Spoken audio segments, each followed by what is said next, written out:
New York, U.S. President Donald Trump received an extraordinary rebuke before the UN Security Council as America's friends and foes joined forces in an unsuccessful effort to compel him to rescind his decision to unilaterally recognize Jerusalem as Israel's capital. 14 of the Council's 15 members, including close allies like Britain, France, and Japan, voted in favor of a resolution that would have declared that any unilateral decisions regarding the status of Jerusalem have no legal effect, are null and void and must be rescinded. The draft resolution, sponsored by Egypt, was blocked by the United States, which cast its first Security Council veto in 6 years.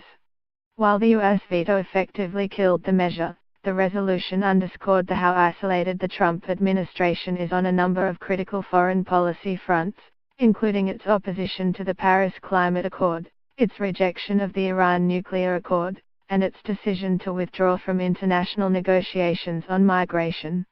The United States will not be told by any country where we can put our embassy, a defiant Nikki Haley, the U.S. ambassador to the United Nations, told the Security Council.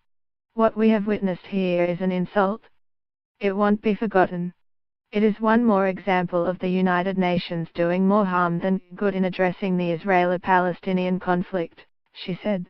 Haley said the U.S. has done more than any other country to assist Palestinians and promote peace, noting that American taxpayers have given the Palestinians more than $5 billion, $6 billion, in economic, security and humanitarian assistance since 1994.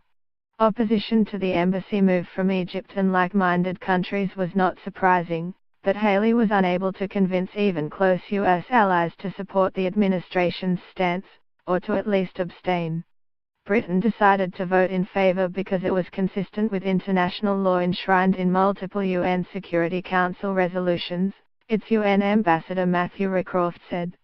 Our view is that Jerusalem should be the shared capital for Israelis and for Palestinians, and the UK embassy, for now, will remain in Tel Aviv. What this resolution does is basically reaffirm the international consensus on Jerusalem based on international law, relevant Security Council resolutions, and the agreed parameters for solving the Israeli-Palestinian conflict, France's UN ambassador, François Delatte, told reporters. He described French support as a principled position to preserve the international consensus on the two-state solution because there is no other way to solve this conflict. Trump officially recognized Jerusalem as the capital of Israel in a December 6 statement, upending nearly 70 years of U.S. policy, and declared plans to move the American embassy from Tel Aviv to the disputed city.